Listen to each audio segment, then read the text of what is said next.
विद्यार्थी मित्रों, आप सभी को ई जोन मराठी एजुकेशन की तरफ से सभी को 10वीं कक्षा में आने के लिए बधाई।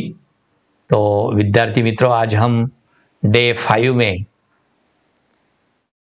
आज हम 4-5 में देखने वाले हैं कि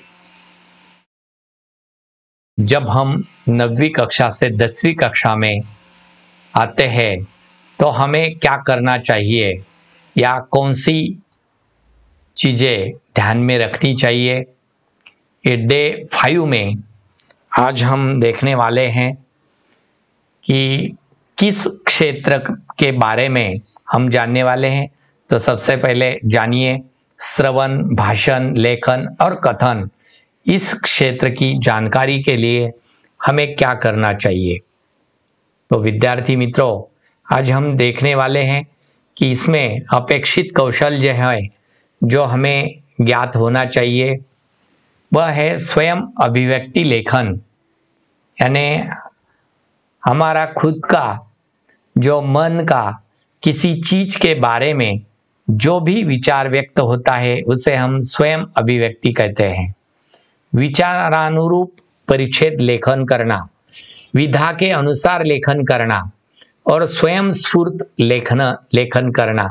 जैसे कि जो कवि होते हैं या लेखक होते हैं, कुछ अपने मन में जो जो विचार आते हैं या विचारों के बारे में जो भी ख्याल आते हैं उसके बारे में जो लिखते हैं उसे स्वयं स्फूर्त लेखन कहते हैं। छोटी कहानी, कविता लेखन करना यही आता है। तो आओ हम पता करेंगे कि अध्यापक मजेदार कहानी सुनाते हैं, कथन करते हैं, छात्रों से कहानी विधा के बारे में प्रश्न पूछते हैं, कहानी, कथा, उपन्यास और आख्यायिका आदि के बारे में चर्चा करते हैं। कहानी कल्पना शक्ति, नवनिर्मित सृजनशीलता के तौर पर कहानी के मूल तत्व का विस्तार करवाते हैं। कहानी के मुख्य अंगों के बारे में चर्चा करवाते हैं। शीर्षक, कहानी के मुद्दों का विस्तार, कहानी से प्राप्त सीख, प्रेरणा और संदेश क्या मिलता है, यही अगर विद्यार्थी करता है तो समझ लेना चाहिए कि छात्र अब 8वीं कक्षा में या 9वीं कक्षा में जो जो कौशल प्राप्त होते हैं वह उसे हासिल हो गए हैं या उसकी रिवीजन सही तरीके से चल रही है। इन अंगों के बारे में छात्रों के विचार या सोमत जान लेते हैं। देखिए छात्रों, अब आप सभी 10वीं को गए, 10वीं कक्षा में पढ़ रहे हैं, तो 10वीं कक्षा में जो बोर्ड की कृति पत्रिका होती है उस कृति पत्रिका में जो हमें कहानी लेखन होता है वह कहानी लेखन अपने स्वमत पर आधारित रहता है, यानी खुद के जो विचार है वह उसमें लिखने होते हैं।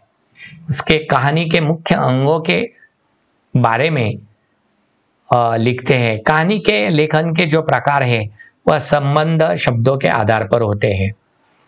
मुद्दों के आधार पर कहानी लिखी जाती है, असंबंध शब्दों के आधार पर लिखी जाती है या सुवचन या कहावतों के आधार पर कहानी लेखन होता है।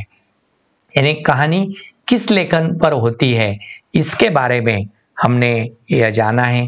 कहानी के जो मूल तत्व है, कहानी किस तत्व पर आधारित होती है, कहानी लेखन में क्या होना चाहिए हमारे पास।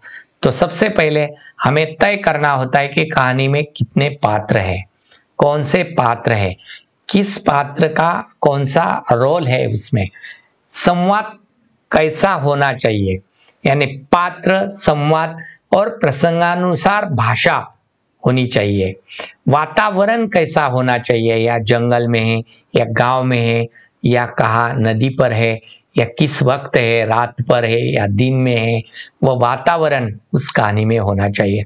उद्धरण होना चाहिए, विराम चिन्ह होने चाहिए, विचारानुरूप परिच्छेद होना चाहिए और उसकी सीख क्या मिलती है, यानी दोस्तों के आधार पर है या शत्रु के आधार पर है या क्या सीख मिलती है, कुछ उसमें सीख क्या है, यह कहानी के मूल तत्व है। तो आओ हमें सक्षम बने, एक कहानी के आधार पर हम वह कहानी देखने वाले हैं कि हरिपुर गांव में कुछ लड़कियां थी। सभी लड़कियां पढ़ने में बहुत होशियार थी, लेकिन उस गांव में हर साल सूखा पड़ता था। सूखा यानी अकाल पड़ता था। अकाल के कारण पानी का दुर्भिक्ष होता रहता था। लड़कियां घर के कामों में हरदम सहायता किया करती थी। कभी कभी तो बहुत दूर से पानी लाना पड़ता था और इस कारण पढ़ाई के लिए उन्हें बहुत कम समय मिलता था। एक दिन एक लड़की कुएं में पानी निकालते वक्त गिरते गिरते बच गई। इस पर सभी लड़कियों ने मिलकर चर्चा की कि हम हरदम दूर से पानी लाते हैं, गांव में पानी का दुर्भिक्ष है।